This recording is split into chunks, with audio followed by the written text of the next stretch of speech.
उस टाइम में बच्चों का कल्चर, सोसाइटी, भाषा, वातावरण सारी चीजें बदली हुई होती है। लेकिन 19 घंटे आपके पास होते हैं और आप उन बच्चों को 19 घंटों में नहीं सुधार पाए तो 5 घंटे बच्चे बहुत कुछ नहीं सुधर सकता है, लेकिन 5 घंटे जो स्कूल पीरियड होता है उसमें आपके बच्चे बिल्कुल सही रहेंगे। जो बच्चे जो भाषा स्कूल में सिखाई जाती है टीचर्स के द्वारा, जो स्कूल के माहौल में बोला जाता है, आपकी कोशिश नहीं होनी चाहिए कि आपके घर के जो बच्चे आपके वापस जाते हैं स्कूल से वही भाषा का इस्तेमाल होना चाहिए। घर का भाषा नहीं होना चाहिए। गांव मोहल्लों के कल्चर से बच्चों को दूर रहना चाहिए। निश्चित तौर से उस बच्चों को आगे बढ़ने से कोई नहीं रोक सकता है। आपके बच्चे जब मोबाइल देखते हैं तो आपको कुछ ऐसे गार्जियन, कुछ ऐसे अभिभावक है जिन्हें फक्र महसूस होता है कि मेरे बच्चों को मोबाइल यूज करने आ गया। लेकिन ये कहीं से भी ये अच्छी बात नहीं है कि आपके बच्चे अगर मोबाइल जितना यूज करते हैं, समझिए कि आपके बच्चे एजुकेशन से, शिक्षा तालीम से दूर होते चले जाते हैं। क्योंकि आपके बच्चों को जो स्कूल में क्लास में होमवर्क दिया जाता है, जो क्लास वर्क दिया जाता है, जो वर्क ऑफ लिंक दिया जाता है, वो बच्चे याद करेंगे। लेकिन मोबाइल में जो बहुत सारी चीजें सीखने की होती है, बच्चों का दिमाग डाइवर्ट हो जाता है, तो इससे बच्चों का दिमाग बढ़ जाता है। तो कभी भी ये फर्क नहीं करना चाहिए कि मेरे बच्चे मोबाइल चलाना सीख गए हैं। मोबाइल एजुकेशन नहीं है। मोबाइल जिंदगी की एक जरूरत है, एक दूसरे से राबता करने के लिए। और मोबाइल एक किताब भी है जो बच्चों किताब समझ करके पढ़ेंगे। तो इस एज में बच्चों को न वो किताब की जरूरत है मोबाइल, और न ही बच्चों के राबता की जरूरत है। बच्चों का रास्ता, बच्चों की जिंदगी के लिए, बच्चों के माता पिता काफी है मोबाइल को इस्तेमाल करने के लिए। तो आपके बच्चों को अच्छी तालीम अगर चाहिए तो मोबाइल से सख्ती से काबू होनी चाहिए और दूर रखना चाहिए। बहुत सारे गार्जियन ऐसे हैं जो बच्चे तुक्का मारते हैं, मोबाइल स्क्रीन पे से तुक्का मारते हैं, उसमें अंदाजी हाथ फेर लेते हैं, गुड़िया यूज कर लेते हैं, यूट्यूब खुल जाता है, गूगल खुल जाते हैं, कभी ऐप खुल जाता है, तो उनको ये लगता है कि मेरे बच्चे यूट्यूब को ओपन कर ले, मेरे बच्चे मोबाइल सीख जाए। इन चीजों से आपको चिंता होनी चाहिए दूर, और बच्चों को मोबाइल से दूर करने की जरूरत है। आप अपने बच्चों के लिए टाइम नहीं देती। बहुत सारे, जब हमारे पास लगभग 250 से 300 बच्चे अपने स्कूल में होते हैं, अभी आप काउंट कर लिया जाए तो कितने अभिभावक यहाँ पे हैं। मैं जितने लोग अभिभावक हैं जो पहुंचे, मैं उनका कदर करता हूं, उनकी आदर करता हूं। लेकिन हर बच्चों पे पढ़ाई के पीछे अपने गार्जियन का कंट्रीब्यूशन होना चाहिए कि गार्जियन को अपने बच्चों के लिए टाइम देना चाहिए। आपका उनके तालीम के, उनके एजुकेशन में भागीदारी हुई। आप अपने बच्चों को लेकर टाइम नहीं देना चाहते। बहुत सारे गार्जियन हैं जो मुझे फोन पे ही कांटेक्ट करते हैं कि सर आना पड़ेगा, तो यहाँ कोई दावत नहीं होती है, बेहतरीन खाने का निजाम नहीं होता, आपके बच्चे के योगदान के लिए आपको बुलाई जाती है। इसमें भी आप फोन से कांटेक्ट करना चाहते हैं। मैं एवरी मंथ चाहता हूँ कि यहाँ गार्जियन की मीटिंग हो और जो बच्चों के अंदर कमी हो वो टीचर आपसे शेयर करे, और जो बच्चों के अंदर आपको कमी लगे आप अपने टीचर से शेयर कीजिए। लेकिन ऐसा नहीं है। मैं बहुत कोशिश किया कि एवरी मंथ एक मीटिंग होना चाहिए, लेकिन गार्जियन इन चीजों को एहसान समझने लगते हैं स्कूल के ऊपर कि मैं पैसे दे रहा हूं, मैं गाड़ी का पैसा दे रहा हूं, स्कूल फीस दे रहा हूं, इससे नहीं होगा। बच्चों को एक तरफ वजन कर लीजिए और एक तरफ बच्चे के सामने पैसों का वजन कर लीजिए। तालीम इससे नहीं होगी। तालीम पाने के लिए कोई ऐसा लिक्विड नहीं है, कोई ऐसा शरबत नहीं बना जो बच्चों को 2 बूंद पिला दिए बच्चों को शिक्षा हो जाएगी। बहुत मेहनत है, शिक्षा बहुत डिफिकल्ट है। तालीम इतनी आसानी से नहीं मिलती है। जितना योगदान, जितना रोल स्कूल परिवार की तरफ से होता है, उतना ही रोल गार्जियन की तरफ से भी होनी चाहिए। वो गार्जियन जो समझते हैं कि मैं तो जाहिल हूं, मैं अनपढ़ हूं, मैं बच्चों को कैसे पढ़ा सकूं, तो हर माँ बाप जो जाहिल अपने को समझते वो भी हमारी नजर में पढ़े लिखे होते हैं। बस समझना यह है कि आप सिर्फ बच्चों को गाइडलाइन कर दें। बच्चे को पास अगर 5 कॉपी है और 5 कॉपी बच्चों के पास, डेली काउंट कर लीजिए, उसको गिनती कर लीजिए, उसको सिर्फ उठा करके पूछे बेटा ये कॉपी जो इसमें आपने क्या लिखा है, सेकेंड कॉपी फिर उठाइए इसमें क्या लिखा। 5 कॉपी चेक कर लिए, बच्चे डर जाएंगे और बच्चे दूसरे दिन उसको फुल फिल करने लगेंगे। बताइए जाहिल माता पिता भी वो पढ़े लिखे हुई कि नहीं हुई। इसलिए कभी ये नहीं समझना चाहिए आप पढ़े लिखे उसी दिन हो जाती है कि जो माँ बाप तालीम से दूर होते हैं, शिक्षा से दूर होते हैं और अपने बच्चों को पढ़ाने की साहस कर लेती है कि नहीं मेरे बच्चे टैलेंट में पब्लिक दूसरे पढ़ेंगे और या फला किसी भी स्कूल में पढ़ेंगे, उसी दिन आपकी सोच बदलती है कि मैं अनपढ़ हूं, मैं अपने बच्चों को तालीम दे दूं, उसी दिन आप तालीम याफ्ता हो जाती है, आप शिक्षित हो जाती हैं कि अपने बच्चों के बढ़ती तालीम के बारे में आप सोचती हैं। इसलिए कोई माता पिता मेरी नजर पढ़े लिखे नहीं है। आपकी सोच पॉजिटिव होगी, आपकी सोच अच्छी होगी, आपकी सोच साफ होगी, तालीम से जुड़े हुए होंगे, आने वाले वक्त में तालीम से बढ़कर कोई चीज नहीं हो सकती है। तालीम दुनिया की सबसे बड़ी दौलत है, यह सिर्फ मुहावरा नहीं, यह हकीकत है। तालीम अगर नहीं होती तो आज हमारे देश में जिन्हें शिक्षा से दूर किया जाता था, जिन्हें बड़े लोगों के बीच बैठने नहीं दिया जाता, ऊंच नीच की भेदभावनाएं थी, और वो गरीब का बच्चा बाबा साहब अम्बेडकर जिन्हें आज शिक्षित भी उन्हें याद करते हैं और शिक्षित भी उन्हें याद करते हैं। आपको इस देश में बोलने का एक मौका मिलता है, आपको शिक्षा के केंद्र पे जाने का, ऊंच नीच, गरीब अमीर, बड़े जात छोटे जात सभी को एक मंच पे आने का जो मौका मिलता है, वो एक बाबा साहब अम्बेडकर का ही देन है। जो बाबा साहब अम्बेडकर ने ऐसी तालीम, ऐसी शिक्षा हासिल की है तो बड़े बड़े विद्वान को भी पीछे कर दिए और उनका नाम आज वो विद्वान भी लेते हैं।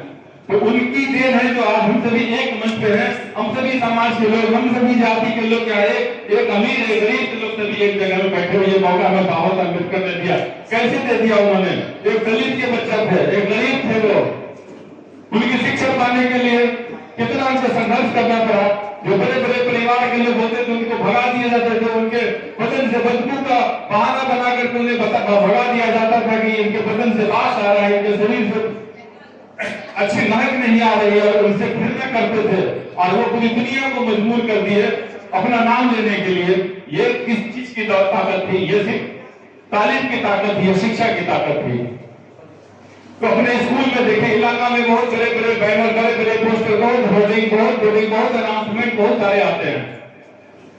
इसका मतलब ये नहीं कि सारे स्कूल में शिक्षा ही बहुत अच्छी हो जाती बड़ा बैनर लगा देने से। बच्चों के अंदर रियल एजुकेशन आप अगर देती हैं तो उससे बड़ी शिक्षा, उससे बड़ा बैनर, पोस्टर, प्रचार, एडवर्टाइजमेंट कुछ नहीं हो सकता है।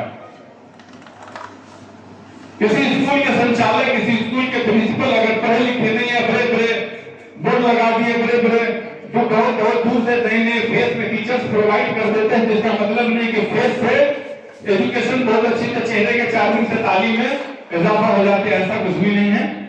मैंने ये लगता है कि आपके स्कूल में टीचर तो अच्छे हैं, लेकिन संचालक अच्छे नहीं है, व्यवस्थापक अच्छे नहीं है, तो वो टीचर कभी आपके बच्चों को अच्छी तालीम नहीं दे सकते हैं, क्योंकि उसकी गाइडलाइन अच्छी नहीं होगी। महीना में अगर 12 महीना होता है और टीचर को मालूम है कि 11 महीना होता है, टीचर संचालक और स्कूल संचालक को ये मालूम होगा कि 12 महीना होता है, जब तक उसको गाइड नहीं करेंगे वो अशिक्षित टीचर वो 11 ही महीना बताएंगे आपके साल में होते हैं। इसलिए स्कूल के अधिकार उन्हीं को होता है जो वो एजुकेशन हो, वो एजुकेटेड हो, तो अपने टीचर्स के द्वारा आपके बच्चों को अच्छी तालीम दिलवाई जा सकती है। एक टीचर बहुत पढ़े लिखे हो तो एक टीचर बहुत पढ़े लिखने के बावजूद भी सारे बच्चों को एक टीचर कभी नहीं पढ़ा सकते हैं।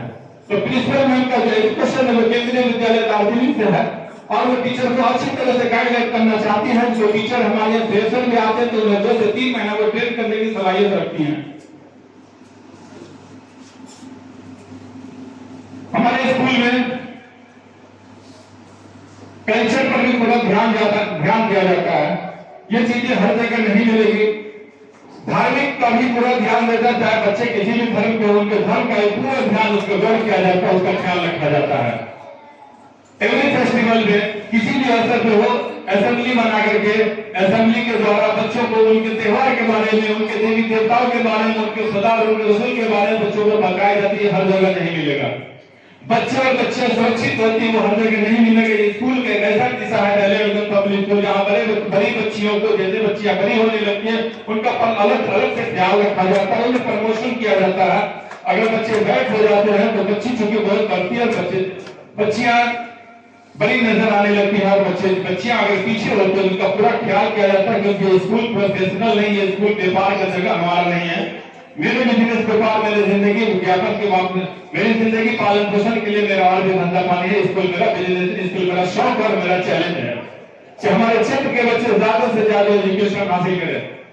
हमारे स्कूल में आपको जितने फीस लगते हैं उसी फीस में दूसरे स्कूल में 5 बच्चे भी, 1 बच्चे भी नहीं पढ़ पाते हैं, 2 बच्चे भी नहीं पढ़ पाते। किसी स्कूल के फीस में, एक फीस में हमारे स्कूल में 3 बच्चे पढ़ सकते हैं। मिनिमम है। टीचर्स कहीं और भी वही क्वालिटी रखते हैं। टीचर के अंदर वही चीजें होती है जो हमारे अंदर, हमारे यहाँ जो टीचर्स के अंदर होती है। हमारे स्कूल में आने की सुरक्षा की पूरी गारंटी होती है। एक सेफ जोन, हमारा स्कूल सिर्फ टैलेंट जोन नहीं, ये सेफ जोन भी है। हमारे स्कूल के इर्द गिर्द परिंदा पर नहीं मार सकता, हमने सिक्योरिटी की इतनी व्यवस्थाएं रखी है। हमारी बच्चियां बड़ी हो जाती हैं तो हमारी बच्चियां का लिविंग स्टाइल बदल देने का यहाँ कंपलसरी के नियम है। स्कार्फ कोई पहनना चाहे तो स्कार्फ भी पहन सकती है, और स्कर्ट पहनना चाहे तो स्कर्ट भी पहन सकते हैं। यहाँ कोई पाबंदी नहीं, इसलिए धर्मों का पूरा ख्याल रखा गया है। जो जैसे ढल जाए, जिस सांचे में ढलना चाहे उसको पूरी सुविधाएं दी जाती है। हमारा स्कूल अगर प्रोफेशनल होता, हमारा स्कूल एक कमाने का प्लेटफॉर्म होता, हमारा शौक होता, तो हमारे यहाँ एक साल बिना गार्जियन को इंफॉर्मेशन किए हुए, बिना सूचना दिए हुए बच्चों को टेस्ट के आधार पर एक ही साल में प्रमोट किया जाता है। एक क्लास से दूसरे क्लास में जंप कर दिया जाता है, क्योंकि उसमें 12 महीना मेरा नुकसान होता है। मैं अगर कमाना चाहता तो किसी बच्चों को मैं प्रमोशन नहीं देता, एग्जाम के बाद प्रमोशन मिलता। आज का दिन एक ऐसा दिन है कि हर बच्चों का, जो पढ़ने लिखने वाले बच्चे होते हैं, उनका एक फेस्टिवल होता है, सालाना एक त्योहार होता है। ये फेस्टिवल होता है हर बच्चों को, हर माता पिता, हर बच्चों के माता पिता को जरूर आज के दिन आना चाहिए कि साल भर जो आपके बच्चे जो मेहनत किया है उसका लेखा जोखा आज के ही दिन मिलता है। जो ये प्रोग्राम होता है एनुअल रिजल्ट के लिए। लेकिन फिर भी गार्जियन इसमें कोताही करते हैं, कमी करते हैं। मैं आप लोगों से आग्रह करूंगा, विनती करूंगा कि अपने बच्चों के प्रति, स्कूल के लिए, अपने बच्चों के प्रति, अपने बच्चों के अच्छे भविष्य के लिए जरूर स्कूल आने की, नहीं कोई प्रोग्राम हो तो ऐसे भी आने की कोशिश कीजिए, ताकि बच्चे को हौसला अफजाई रहेगा, बच्चे एक हिम्मत से रहेंगे, और बच्चों को ऐसा डर अंदर में रहेगा कि हमारे माता पिता यहाँ आते हैं, पता नहीं कब और आता हमारे माता पिता एक डर होगा। बच्चों को, जो बच्चों का जो स्कूल यूनिफॉर्म है वो फुल फिल होनी चाहिए, वो कंप्लीट होनी चाहिए। इवन अपने स्कूल में ऐसे भी कुछ बच्चे हैं, ऐसे भी गार्जियन ऐसा करते हैं कि एक टाई भी नहीं पहनाते, बस पैंट शर्ट पहना है। उससे बेहतर है कि आप सरकारी स्कूल में भेज दीजिए, वहाँ बच्चों को बहुत तरीका मिलता है खेलने कूदने के लिए। वहाँ यूनिफॉर्म का ऊपर कोई ध्यान नहीं होता है। बच्चों को स्कूल भेजा कीजिए तो कम से कम बच्चों को जो उसका टाई होता है, बेल्ट होता है, शर्ट पैंट शूज और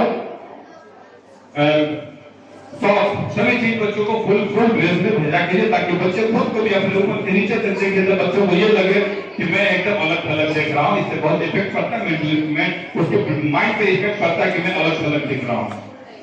लेकिन आप लोग जैसे अपने स्लीपर भेज देंगे, पैंट शर्ट पहना देता, स्लीपर में हवाई चप्पल भेज देते हैं। अब उसके ड्रेस का उसके हवाई चप्पल से कहीं कोई मैचिंग नहीं करता, कोई कॉम्बिनेशन नहीं होता है, तो अजीब अजीब लगता है। दूसरे बच्चे वेल स्मार्ट होते हैं। बहुत सारे, अभी मैं खास तौर पर एक बात बताना चाहूंगा कि हमारे स्कूल में 5-7 ऐसे गार्जियन हैं जो सरकारी शिक्षक और शिक्षिकाएं हैं, और उनके बच्चे हमारे स्कूल में पढ़ते हैं। अभी एक ऐसा माहौल हो गया है अपने बिहार में कि बहुत सारे टीचर्स बच्चों के माता पिता को कॉल करते हैं सरकारी वाले कि आप सरकारी में नहीं भेजेंगे तो आपके बच्चों का भविष्य खराब हो जाएगा, आपके बच्चों का सर्टिफिकेट का वैल्यू नहीं रहेगा। तो आप लोगों से मैं बता दूं कि आपका जो स्कूल है टैलेंट जोन पब्लिक स्कूल, वो एक रजिस्टर्ड स्कूल है, और रजिस्ट्रेशन ऐसे ही नहीं, यूडाइज बोर्ड मान्यता प्राप्त स्कूल नहीं है। तो जितना सरकारी स्कूल का वैल्यू होता है उतना ही प्राइवेट स्कूल का, यानी मेरे स्कूल की वैल्यू है।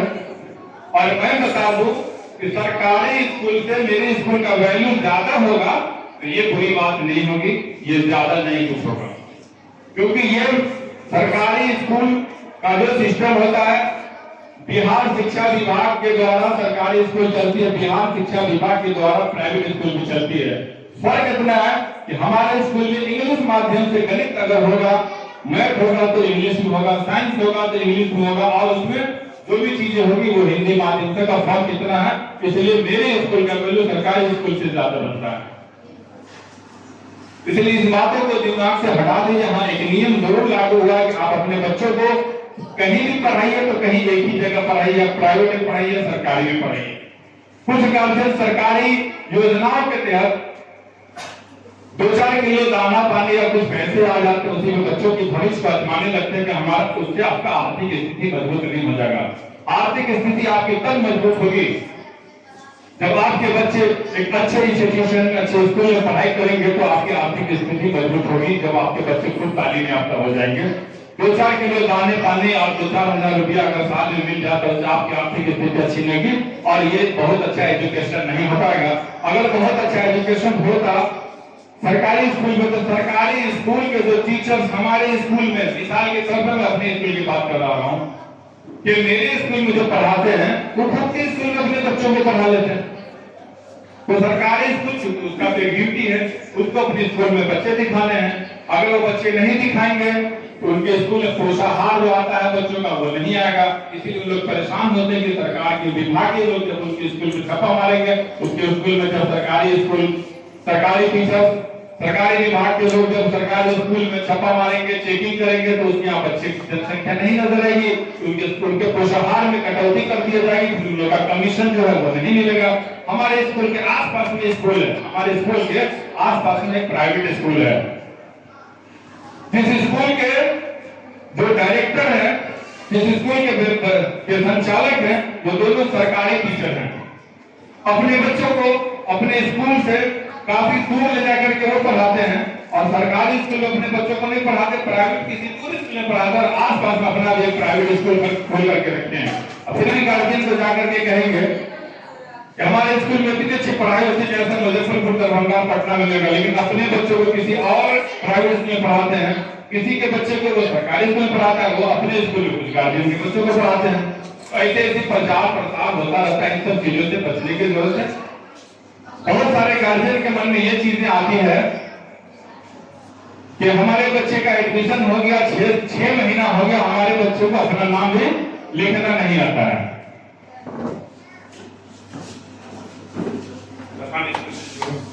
अपना नाम भी लिखना नहीं आता, तो मैं उन वैसे गार्जियन से ये मैं खास तौर से बता देना चाहता हूं कि आपके बच्चे का अगर 6 महीना में एडमिशन क्लास नर्सरी में हो गया, इवन की LKG में ही हो गया, तो क्लास नर्सरी में अक्षर की पढ़ाई होती है, क्लास LKG में शब्द की पढ़ाई होती है, और क्लास UKG में जाते हैं बच्चे तो स्वर की पढ़ाई होती है। पढ़ाई एक्चुअली में जो स्टार्ट होती है वो क्लास 1 से होती है, जो आपको देखने को मिलेगा। तो क्लास 1 में उसको पढ़ाया जाएगा अक्षर के अंक, वर्णमाला 1 to 100, ABCD कैपिटल, यही सब पढ़ाया जाएगा।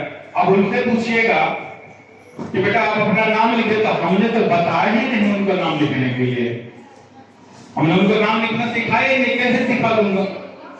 वो तो अभी कैपिटल लेटर से ABCD ही रटवा रहे हैं। ऊपर चले जाएंगे तो उनको टेबल सिखाया जाएगा, name of the day, name of the month, यही सब उनको सिखाया जाएगा। पार्ट्स ऑफ बॉडी सिखाया जाएगा। फिर आपका नाम कैसे लिख देंगे? कभी नहीं लिख पाएंगे, क्योंकि उनको सिखाया नहीं। तो उनके पास जो किताबें होती है उस किताब से ही पढ़ाई जाती है, और उस किताब से बाहर की बात अगर पूछेंगे तो बच्चे कभी नहीं बता पाएंगे आपको।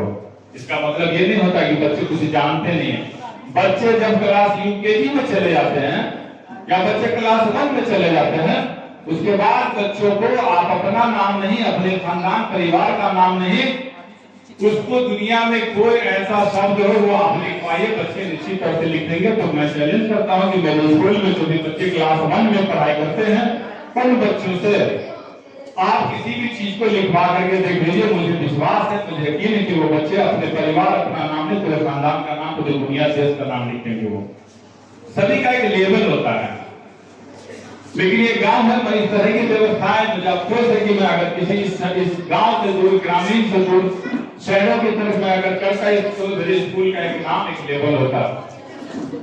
लेकिन ये गांव है, यहाँ सबके अपने हैं, किसी के दोस्त, किसी के बाप, किसी के रिश्तेदार, किसी के नाना, किसी के दादा चाचा लगे जाते हैं। ये भी हमारी एक मजबूरी होती है। मुझे स्कूल वहां करना चाहिए जहां मेरी एक पहचान नहीं होती, जहां मैं एक अननोन लोग होता। इन चीजों का ख्याल रखना चाहिए। कुछ गार्जियन के मन में ये होता है कि छुट्टियां बहुत हो गई, लेकिन कुछ गार्जियन की ये भी सोच होती है जब कॉल करते सर छुट्टी कब होगी। आप कुछ लोग होते हैं कि स्कूल कब खुलेगी, तो देखिए इस महीने में जो भी छुट्टियां आपके बच्चों को हुई है, आप लोग काउंट कीजिए। 23 तारीख को एग्जाम खत्म हुआ है, अप्रैल के मार्च के 23 तारीख को एग्जाम, संडे तक एग्जाम हुआ। इस महीने में 4 संडे में स्कूल खुली हुई थी। बच्चे स्कूल आते हैं तो ही पढ़ाई होती है, ऐसा नहीं है बच्चे जब स्कूल नहीं आते तो जो बच्चे पढ़ करके चले जाते, जो बच्चे एग्जाम दे करके चले जाते हैं, बच्चों की कॉपी चेकिंग होती है, बच्चों को चेक नहीं की जाएगी तो बच्चों को स्पेशल मार्क्स नहीं मिल पाएगा। बच्चे के ओरिजिनल ज्ञान क्या है, बच्चे का लेवल क्या है, अगर उस कॉपी को ढंग से चेक नहीं किया जाए तो उसका ओरिजिनलिटी समझ में नहीं आएगा। बैटरी लग गया क्या?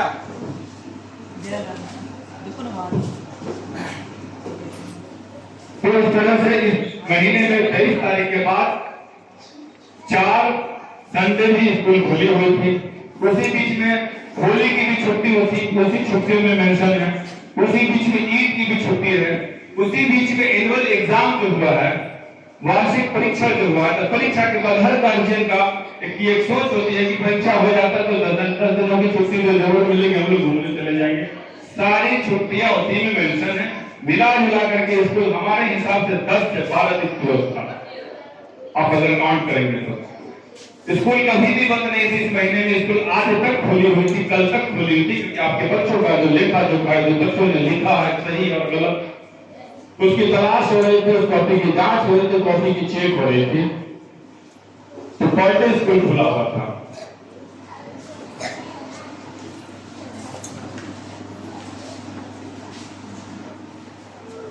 अपने स्कूल में जो यातायात है, जो गाड़ी जो वाहन की सुविधाएं हैं, तो ये एक ऐसे स्कूल का एक स्पॉट है, ऐसी जगह है जहाँ के बच्चे साइकिल से भी आते हैं, आपके बच्चे किसी गाड़ी से भी आते हैं, रोड से भी आते हैं, पैदल भी आते हैं।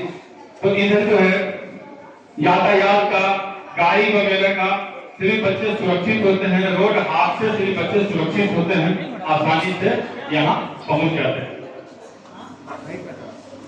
बहुत सारे गार्जियन के मन में अगर इस तरह की बातें होती है कि टीचर छोटी है, टीचर बच्चा है, तो ऐसा नहीं होता है। कुल टीचर के अंदर एजुकेशन अच्छी होनी चाहिए, और फिगर से भारी भरकम अगर टीचर होते तो वो बहुत पढ़े लिखे नहीं होते हैं, और फिगर से अगर टीचर कमजोर होती है, बहुत मोटी ताजी नहीं होती, तंदुरुस्त, इसका मतलब ये नहीं कि एजुकेशन ले तो उनके पास एजुकेशन नहीं होता है।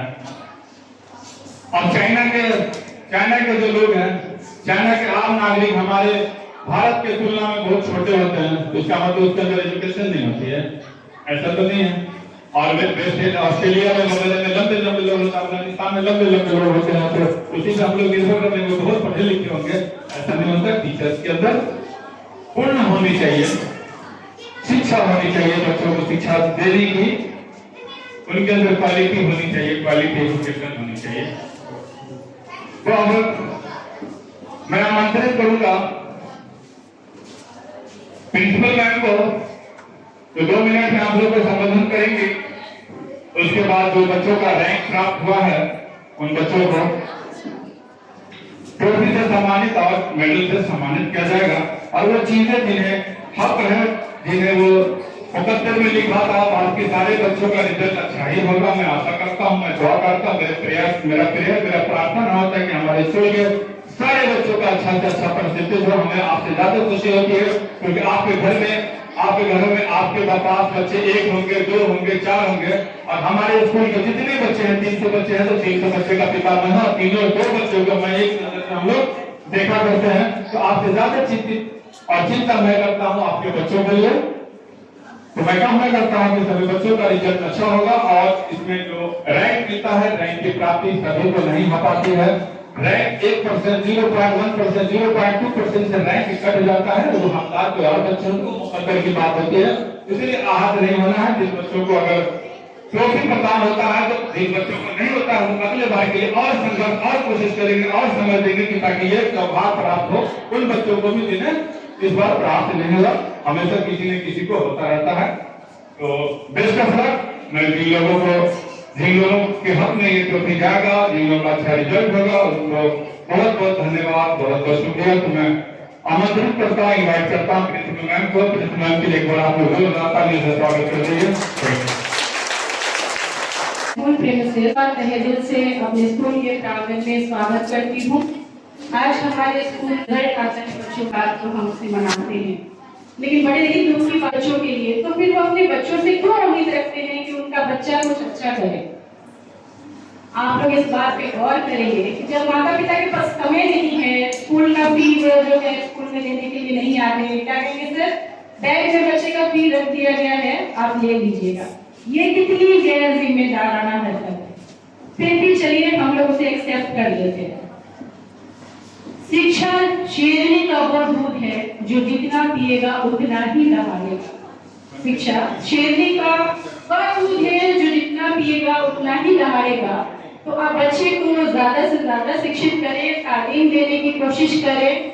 और ये बड़ा ही समझाना मुश्किल हो जाता है, हमें गांव घर के लोगों को बहुत मुश्किल हो जाता है कि सीबीएसई बोर्ड का वैल्यू और बिहार बोर्ड का वैल्यू, आप किसी भी कंपटीशन एग्जाम में बैठने के लिए जाते हैं तो सेम मायने रखता है, लेकिन बिहार बोर्ड के बच्चों को वो नॉलेज नहीं हो पाता, वो नॉलेज नहीं मिल पाता जो सीबीएसई वाले बच्चों के पास होता है।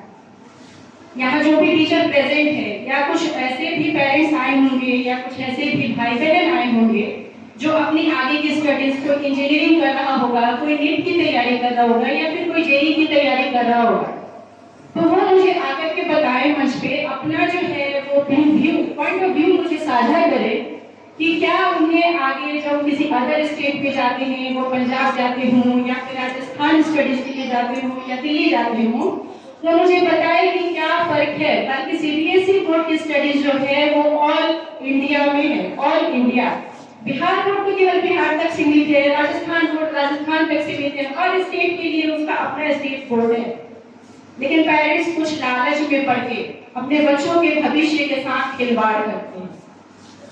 उन्हें शायद 600-500 रुपए बच्चों के लिए मिल जाते हैं, मुफ्त में किताबें मिल जाती हैं, लेकिन शिक्षा मिलता है क्या?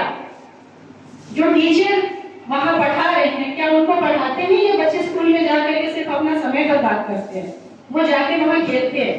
क्या टीचर उनकी प्रॉपर क्लास ले रहे हैं? अगर सरकारी स्कूलों में पढ़ाई होना शुरू हो जाए तो दरभंगा के सारे प्राइवेट स्कूल जो बड़े बड़े डोनेशन लेकर के स्कूलों में एडमिशन होता है, वो स्कूल सारे बंद हो जाएंगे। फिर लोगों को जरूरत ही नहीं है। आपको क्या, मुझे भी, मैं भी खुशी खुशी अपना स्कूल बंद कर देना चाहूंगी, और मैं भी अपने बच्चों को गवर्नमेंट स्कूल में ही पढ़ाना चाहूंगी अगर मुझे ये चीज महसूस हो जाए कि हाँ गवर्नमेंट स्कूल में पढ़ाई हो रही है।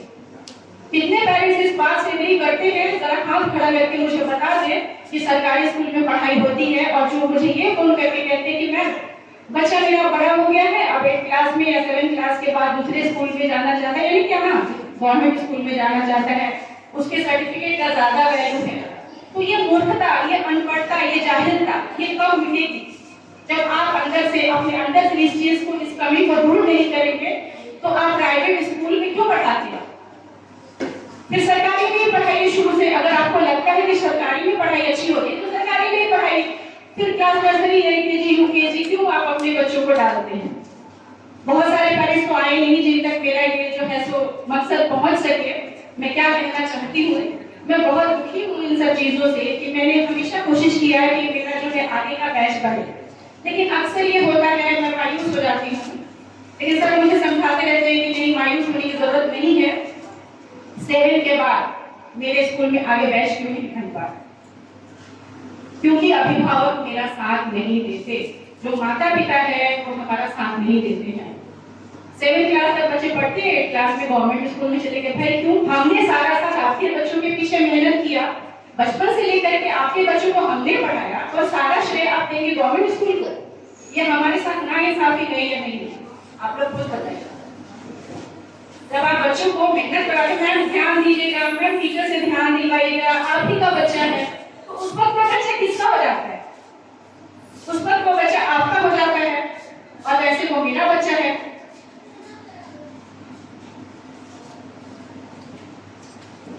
तो आप लोग इस बात पे गौर करें जरा, और आपके घर में जो बड़े बच्चे पढ़ रहे होंगे किसी अदर जगह पे, तो उनसे जरा पूछिए कि बिहार के लोगों को किस नजर से दूसरे स्टेट में देखा जाता है, बिहारियों को शिक्षा के तराजू में किस नजरिए से तौला जाता है। लेकिन कुछ नहीं जानते हैं, बिहारी है क्या ही जानता होगा, क्या नहीं जानता हो, क्योंकि 10th क्लास तक आप लोग सभी अच्छे से जानते हैं, जो भी पढ़ चुके हैं स्कूल में, उनको अच्छे से ये पता है कि 10th तक इंग्लिश जो है वो कंपलसरी है ही नहीं है कंपलसरी।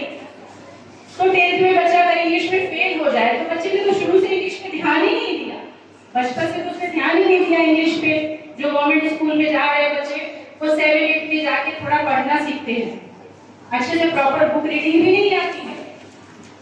जो सरकारी स्कूल में शुरू से पढ़ के आते हैं बच्चे, वो तो 7-8 में भी जाने के बाद प्रॉपर रीडिंग भी नहीं कर पाते, तो क्या ही सीखेंगे। और 10th में कंपलसरी नहीं है, और फिर देख लीजिए दोगलापन, इंटर में इंग्लिश कंपलसरी कर दिया जाता है, तो क्या होगा बच्चे का रिजल्ट, कैसा होगा। फिर अगर वो किसी अदर स्टेट में आगे पढ़ने के लिए जाता है तो फिर उसको वही सामना करना पड़ता है, उसको इंग्लिश नहीं आ रही होती है, वहां जाके वो दूसरे बच्चों के बीच में एडजस्ट भी नहीं कर पाता है। जिन बच्चों के साथ वो उठता बैठता है, पढ़ता लिखता है, उन बच्चों के बीच वो अपने आप को कमजोर महसूस करता है। क्यों? क्योंकि उसका इंग्लिश बैकग्राउंड नहीं है। तो आप लोग अभी भी अपने नजरिए को बदलें और समझने की कोशिश करें। जब आप लोग हौसला करते हैं 7th तक पढ़ाने का, तो बच्चे को 10th में CBSE से ही कराएं। उन्हीं के फायदे के लिए कह रही हूँ मैं, अपने फायदे के लिए नहीं कह रही हूँ। कोई बात नहीं, मुझे 7th तक भी बच्चे मिलेंगे तो भी ठीक है, लेकिन मुझे कुछ होता है कि मैं जो भी क्लास लेती हूँ बच्चों को पूरे मेहनत से पढ़ाती हूँ, और उसके बाद बच्चे निकल के जाएंगे किसी अदर स्कूल में या गवर्नमेंट स्कूल में, तो फिर सारा चौपट कर देंगे, सारा पढ़ा लिखा हुआ भी पानी फिर जाएगा। दूसरी बात, गाड़ी को लेकर के पेरेंट्स जो है यहाँ कॉल पर कॉल करेंगे कि गाड़ी चली गई, गाड़ी चली गई। अरे गाड़ी है, ये हो सकता है कि खराब हो जाए तो टाइम टेबल में चेंजेस आ जाते हैं, लेकिन पेरेंट्स को तो ये चाहिए कि जिस टाइम पे गाड़ी आती है उससे 10 मिनट पहले ही मैं अपने बच्चे को रेडी रखूँ। आप यहाँ गांव में पढ़ा रहे हैं, मेरे स्कूल में पढ़ा रहे हैं, तो आप प्रिंसिपल तक को, डायरेक्टर तक को कॉल कर देते हैं। आप दरभंगा में पढ़ाएंगे तो आपकी हिम्मत नहीं होगी कि आप किसी प्रिंसिपल और डायरेक्टर को कॉल करके छोटी छोटी बातों के लिए आप बोलेंगे। अगर मैं गलत कह रही हूँ तो अभी आके आप मुझे जवाब दीजिए इस बात का। जिनको भी लग रहा है कि मैं ये गलत कह रही है तो मुझे भी जवाब चाहिए उनसे। अगर मैं गलत हूँ तो हाथ खड़ा करें, मैं उनको एक अपॉर्चुनिटी दूंगी और आप आके माइक पे बताइए, मुझे भी जवाब दीजिए। बहुत हैरासमेंट करके रखते हैं पेरेंट्स, हमें सुबह सुबह कॉल करना शुरू कर देंगे, गाड़ी छोड़ के चला गया है, आपकी तैयारी नहीं थी, आपने बच्चों को क्यों पहले से क्यों नहीं रेडी रखा, आपने घंटे पहले तैयार किए, 10 मिनट पहले क्यों तैयार किए, आपने घंटे पहले तैयार किए ना। आपको पढ़ाना है अपने बच्चों को, तो ये आपकी जिम्मेदारी है। गाड़ी किस टाइम पे आती जाती है आपकी जिम्मेदारी है। हाँ, जिस दिन लेट होती है मैं उसके लिए माफी चाहूंगी। गाड़ी है, इंसान खुद बीमार पड़ जाता है, वो तो गाड़ी है, अगर गाड़ी खराब हो गई है तो लेट हो ही सकता है। ये तो नहीं कि सालों साल गाड़ी लेट जाती है। कभी भी टाइम टेबल चेंज होता है तो उस टाइम टेबल को फॉलो करने की कोशिश करें। अभी जो है वो 9 बजे से क्लासेस चल रही थी, अब क्योंकि गर्मी का मौसम आ रहा है तो क्लास 7 बजे से भी चल सकती है, 7:30 से भी चल सकती है और 8 बजे से भी चल सकती है। तो आप लोग पेरेंट्स अगर हमारे साथ कोऑपरेट नहीं करेंगे तो बड़ा मुश्किल हो जाएगा। फिर सर ने काफी चीजें आप लोग को बताई हैं, मैं ज्यादा वक्त नहीं लूंगी, लेकिन ये जो स्कूल डायरी है, इस स्कूल डायरी में बहुत सारी बातें हैं। स्कूल के लिए गाइडेंस भी है और पेरेंट्स के लिए गाइडेंस, गार्जियन के लिए गाइडेंस भी है कि उन्हें किस तरीके से अपने बच्चों को स्कूल भेजना चाहिए। मैं 2-3 पॉइंट्स आपके साथ साझा करना चाहूंगी। जैसे कि kindly see to it that God brings all the books and exercise books needed according to the timetable for the day. Keep accounts of the book he/she brings to the school and check them upon his return. बच्चे आपके school में book, copy, किताबें, notebook लेकर के आ रहे हैं कि नहीं आ रहे हैं, पेंसिल लेकर के आ रहे हैं कि नहीं आ रहे हैं, ये उनके आने के बाद भी चेक करें। और जब वो छुट्टी से जाते हैं घर तभी भी आप चेक करें कि क्या मेरे बच्चे जो लेकर के गए थे वो साथ में लेकर वापस आए हैं कि नहीं।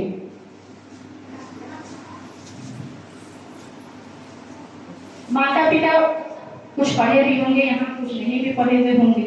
मैंने पहले भी पेरेंट्स मीटिंग में कई बार कहा है कि आप लोग बच्चों को मोबाइल से दूर रखें और आप उसके पास कम से कम 2 घंटे का समय केवल 3 महीने के रूटीन में बनाइए।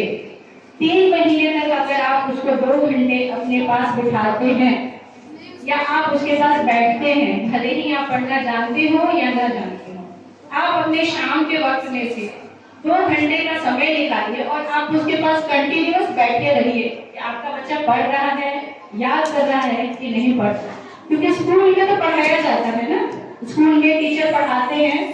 कितने सब्जेक्ट हैं मैं आपको गिनवा देती हूँ। क्लास 1 से Hindi, English, science, SST, GK, computer, math और जो बच्चे उर्दू पढ़ते हैं उर्दू की याद भी है। तो ये जो सब्जेक्ट पढ़ाया जाता है स्कूल में, क्या बच्चे उन सब्जेक्ट का घर पे जाके फिर रिवीजन करते हैं? क्या उनको सब्जेक्ट वाइज निकाल करके, क्या आप लोगों ने देखा है, इस चीज को ऑब्जर्व किया है कि हाँ बच्चे घर आते हैं जब खाना खाने के बाद थोड़ा रेस्ट करें, सो जाएं और शाम को वो पढ़ने के लिए बैठते हैं तो कितने देर में वो अपने लिखने का काम खत्म करते हैं और लिखने के बाद जो लिखने के लिए टास्क दिया गया है उसके बाद अब उसको वो याद कितने देर तक कर रहे हैं? क्या आप लोग इस टाइम टेबल को फॉलो कर देंगे तो आपका बच्चा जो है वो बहुत ही बेहतर नहीं बेहतरीन हो जाएगा। लेकिन हम लोग सिर्फ एक हाथ से ताली बजा रहे हैं, अपने स्कूल की तरफ से एफर्ट लगा रहे हैं, जितना हम लोग कोशिश करते हैं बच्चे उतना करते हैं। हाँ, कुछ अभिभावक हैं जो खुद भी कोशिश करते हैं अपने बच्चों के लिए, जिनका परसेंटेज 2% है। 100 में 100 में 2% ऐसे पेरेंट्स हैं जो अपने बच्चों के साथ मेहनत करते हैं तो उन्हीं के बच्चे रंग भी दिखाते हैं। जो नहीं करते हैं तो फिर वो कहेंगे पढ़ता नहीं है, याद नहीं करता है, ये वो, क्योंकि आप उसके पास बैठते कहाँ हैं? आपने कह दिया पढ़ लो, याद कर लो, हो गया, बस उसने भी वैसे ही पढ़ लिया, छोड़ दिया। जिस दिन आप सही हो जाएंगे, जिस दिन माता पिता अपने बच्चों को साथ में लेके बैठेंगे, उनके स्कूल के बारे में पूछेंगे, आप स्कूल गए, सारा दिन आपने स्कूल में क्या पढ़ा, अगर 7 पीरियड का रूटीन है या 6 पीरियड का रूटीन है तो 6 पीरियड में अगर कोई टीचर एब्सेंट भी होता है तो 4 पीरियड में तो जरूर पढ़ाई हुई होगी, 5 पीरियड में तो जरूर पढ़ाई हुई होगी। पहले से बच्चे बोल रहे थे कि पढ़ाई ही नहीं हुई है, कुछ याद करने को ही नहीं मिला है, लेकिन क्या ऐसा होता है? ये पॉसिबल है कि 6 पीरियड हो रहा है और किसी पीरियड में पढ़ाई नहीं हुई है, उनको कुछ याद करने के लिए नहीं दिया गया है और पेरेंट्स भी उसी को सुन करके हाँ पढ़ाई नहीं होती है। आपने क्या उसकी कॉपी खोल करके कभी सुना है? उसको कोई क्वेश्चन आंसर सुना है?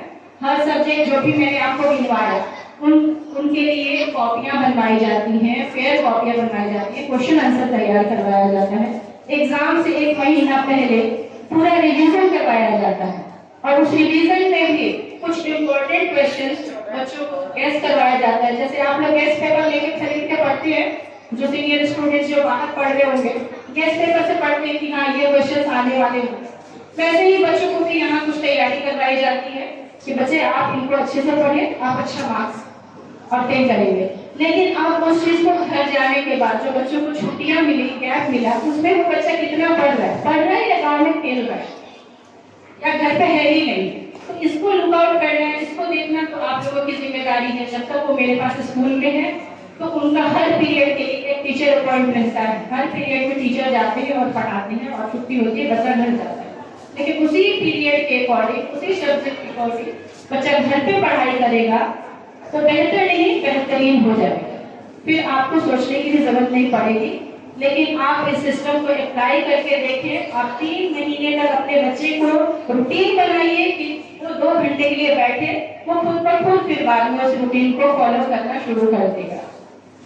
चलिए आप लोग का ज्यादा वक्त न लेते हुए, जिन बच्चों ने मेहनत किया है और जिन बच्चों के बीच में कंपटीशन की भावना रहती है कि मैं अच्छे नंबर लाऊंगा, मैं अच्छे नंबर लाऊंगा, मैं फर्स्ट करूंगा, मैं सेकंड करूंगा, जो कंपटीशन की दौड़ में बच्चे दौड़ लगा रहे होते हैं, उनका आज first second third prize announcement है। और बच्चे जो फर्स्ट सेकंड थर्ड नहीं भी किए हैं, उन बच्चों ने भी मेहनत किया है, सभी को मैं कांग्रेचुलेट करूंगी, सभी को मैं बधाई देना चाहूंगी। तो शुरुआत करते हैं क्लास नर्सरी से। क्योंकि 3 तारीख को 3 अप्रैल को जूनियर का रिजल्ट निकाला जा चुका था, लेकिन प्राइज डिस्ट्रीब्यूशन नहीं किया गया था उस दिन। क्लास नर्सरी फर्स्ट रैंक जाता है रिया प्रसूति विद 97.3%। पेरेंट्स अगर आए हैं तो वो भी साथ में आ जाएं।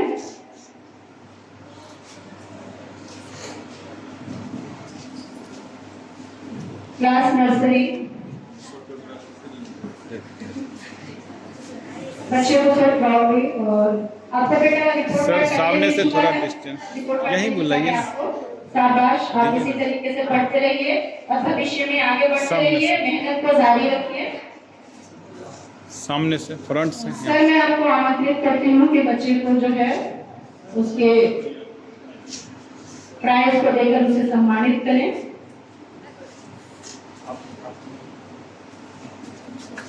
तो बच्चे को ये कैच कीजिए, ताली बजाने के लिए कोई पैसा नहीं लगता है, उसमें कोई रुचि नहीं करें आप लोग। Now the second prize goes to Himanshu Kumar with 96.3%। Himanshu Kumar class nursery, उनकी मदर आई है साथ में। बहुत अच्छा बच्चे, आपने बहुत अच्छा किया और आगे भी आपको बहुत अच्छा करना है। शाबाश, बहुत अच्छे। आजमी सर, इनका रिपोर्ट कार्ड मिल चुका है। बहुत बढ़िया, इसी तरीके से आप जीवन में तरक्की करें और इसी रास्ते पर आप हमेशा चले, अपनी मेहनत को जारी रखें। Then the third rank goes to Lubaba Arshad with 94.95%। Lubaba Arshad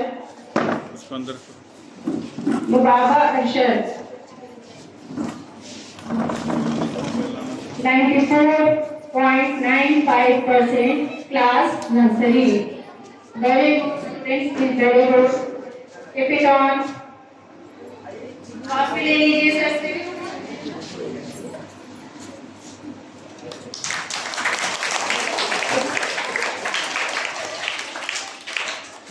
बच्चे का हौसला अफजाई करें आप लोग तालियों से।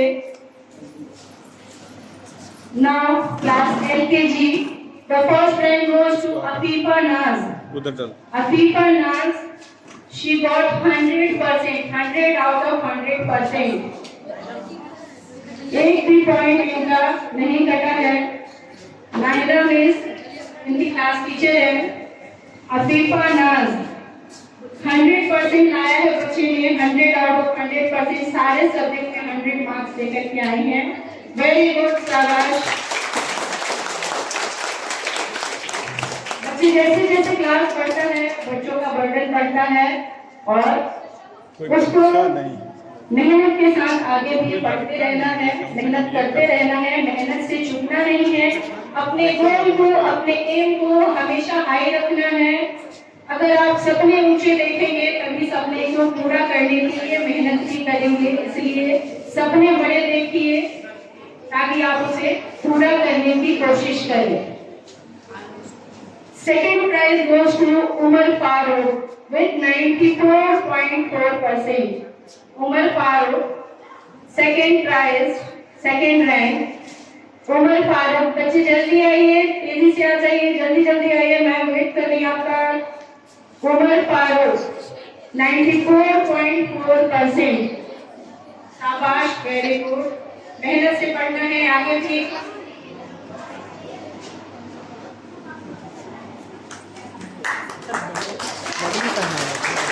हाँ, मैं तो फिर से एक बार बोला मैम करिए।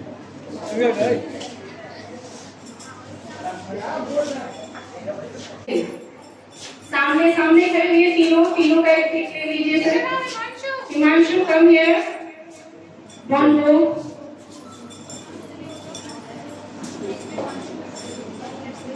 फर्स्ट प्रस्तुति, second Himanshu, third लुबाबा Arshad.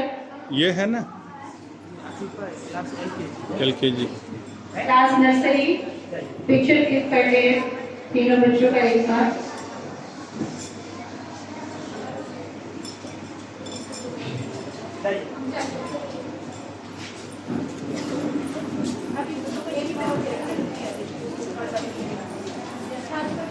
Now the third prize goes to Kamil Ahmed, class LKG.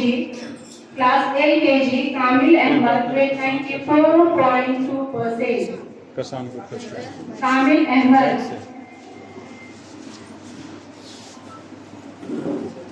इन दोनों का मेडल यूनिफॉर्म में देखिए बच्चे यूनिफॉर्म में नहीं आए हैं।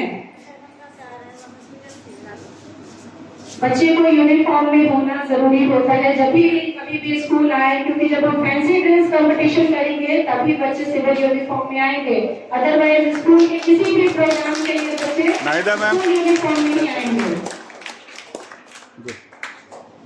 गो सारे बच्चे मेडल क्लास LKG के सारे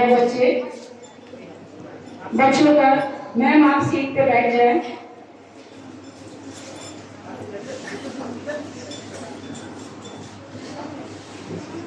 मैम को ड्रॉप कर दो। अच्छा और सीनियर है ना, करते हैं। सना मिस आप आ जाइए। सना मिस भी LKG में क्लास देती हैं, उनका भी हक बनता है कि वो बच्चों को मेडल देकर सम्मानित करें। तालियां बजाएं बच्चे। Afifa Naaz first, Umar Farooq second, Aamir Ahmad third. Face इधर कीजिए Sana miss.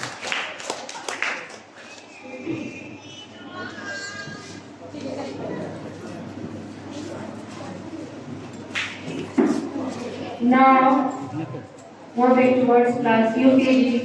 The first prize goes to Palak Binte बैठिए ना, Gaur. बैठिए कुछ देर। Palak Binte Gaur अरे तो जान with 96.2% class UKG.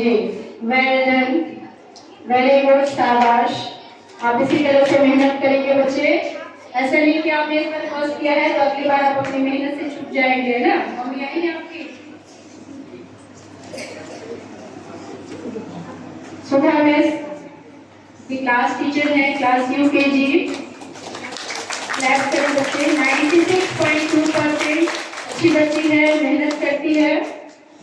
मुझे नहीं पता है कि इनकी मम्मी इनको कितना पढ़ा पाती है, लेकिन बच्चे के अंदर कुछ बच्चे ऐसे होते हैं जिनके अंदर खुद भी इंटरेस्ट होता है कि मुझे पढ़ना है, मुझे क्लास में टॉप करना है, फर्स्ट करना है।